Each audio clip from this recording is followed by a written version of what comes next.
The room didn't just go quiet. It froze. Not the fake, polite silence people use to avoid drama. No, this was the kind of silence that makes your chest feel tight, like even the air is waiting to see what you'll do next. My husband looked at me like I'd just said something in another language. His mom paused mid-bite, fork hovering in the air, and for the first time in years, I didn't smile. My name is Alina. I'm 32, married for 6 years, and up until that night, I was the easy one. You know the type. The one who doesn't argue, the one who keeps things smooth, the one everyone says, "Oh, she's so understanding." Yeah, understanding enough to be taken for granted. I worked in finance, long hours, high pressure, good money. Actually, let's be real, great money. I paid the rent on our apartment.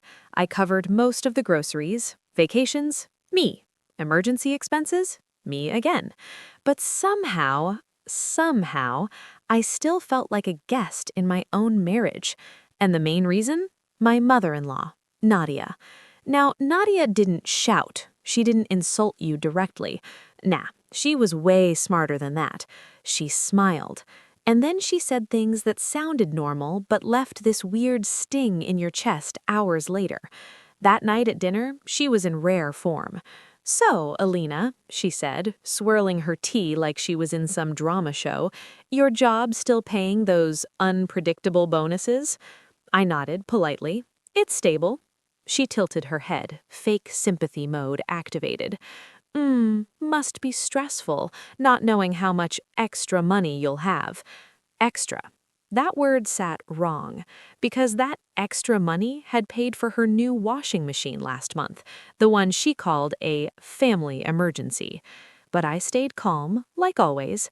Then she laughed softly and turned to my husband. "Well," she said, tapping her husband's arm, "at least her income helps the family. That's what matters. A wife should support, right?" And that's when something inside me just clicked. Not snapped, not exploded, clicked, like a lock finally opening. I looked at my husband. Not her, him. "Say something," I said quietly. He didn't. He just reached for his glass like suddenly water was the most important thing in the world. And Nadia smiled. That smile, it wasn't kind. It was victorious. That's when I knew. This wasn't a misunderstanding. This wasn't accidental. This was a system. On the drive home, the silence was loud. You ever sit next to someone and feel like they're miles away? That was us. Streetlights passed across his face, and I kept waiting for him to say, "That wasn't okay," waiting for him to defend me. Anything. Instead, after 10 minutes, he sighed and said, "You made it awkward back there." I actually laughed. Not funny laugh, that sharp, "Wow, are you serious right now?" kind. "Awkward?" I repeated. Not humiliating, not disrespectful. Awkward? That was the moment everything became crystal clear. It wasn't just her, it was him too. Because silence isn't neutral. Silence is agreement. A week later, he casually dropped it over breakfast, like it was nothing. "Mom's thinking of moving," he said, scrolling his phone. "She might need a little help for a few months." I didn't react immediately. "How much?" I asked. He hesitated, and honestly, that pause said everything. When he finally told me the number, I blinked. Because it wasn't a little help. It was basically my entire monthly income. Not savings, not spare cash. Mine. I leaned back and just stared at him. "And you said what?" He said we'd talk about it. We. That word again. I nodded slowly, but inside, yeah. Something shifted permanently. That night, I opened my laptop. Not emotionally, logically. I went through our accounts. Every transfer, every payment, every small help I never questioned. And guess what? It added up fast. Utilities in her name, subscriptions I didn't recognize, random transfers labeled family support. It wasn't one big betrayal. It was 100 tiny ones. And the worst part? They weren't even hiding it. They just assumed I'd never look. The real turning point was Sunday lunch.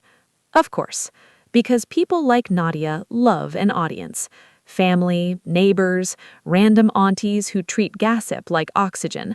The whole squad was there. Halfway through dessert, she stood up, glass raised, smile perfect. "I just want to thank Alina," she said sweetly, "for being such a supportive wife. Some women forget that once you're married, money isn't just yours anymore." People chuckled, nodded, approved. And my husband? He smiled. That's when it happened. Not anger, not tears, just emptiness, like something inside me quietly shut down. I stood up, slowly, lifted my glass. "To clarity," I said. The room went dead silent, because sometimes people confuse generosity with ownership. No one laughed this time, no one moved, and for the first time, I didn't sit back down. That night, I didn't cry, didn't argue, didn't scream. I just got to work. I separated accounts, removed access, changed permissions. Calm, clean, precise. No drama. Because here's the thing. Revenge is loud. But boundaries? Boundaries are quiet and deadly accurate. I drafted one email. No insults, no emotion. Just facts. Dates, amounts, expectations. And one line at the end.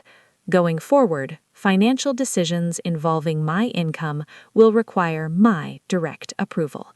I hit send, closed the laptop, and for the first time in years, I slept peacefully. 3 days later, the phone rang. Her, voice sweet, too sweet. "Alina, darling, there seems to be a mistake. The transfer didn't go through." I smiled. "No mistake," I said. "That access was temporary." Silence. "But we were counting on that money." "I know," I cut in calmly. "That's why I clarified things." Her tone shifted. Sharp now. "You're being selfish." I almost laughed. "No," I said. "I'm being aware." That evening, my husband confronted me. "You should have told me." I looked at him. "I did," I said, softly. "You just didn't listen." That hit him harder than any argument. Then came the twist. A legal notice. Not aggressive, just official. Turns out all those small transfers, yeah, they had tax implications. Serious ones. And suddenly, Nadia didn't want drama anymore. She paid everything back. Quietly. Every single dollar. When my husband sat across from me after that, he looked different. Smaller. "You could have ruined her," he said. I shook my head. "No," I replied. "I gave her a choice." Then I added, "I warned you. Not her. You." I moved out 2 weeks later. No chaos, no shouting. Just done. He lost the comfort of silence. She lost access. And me? I got something better than money. Control. Peace. Respect. Because here's the truth no one tells you. People don't value you when you give. They value you when you stop giving without limits. And the moment you draw a line, that's when you see who was crossing it all along. If you've ever felt used, overlooked, treated like a resource instead of a person, remember this. You're not too much. You're just finally enough for yourself. And trust me, that changes everything.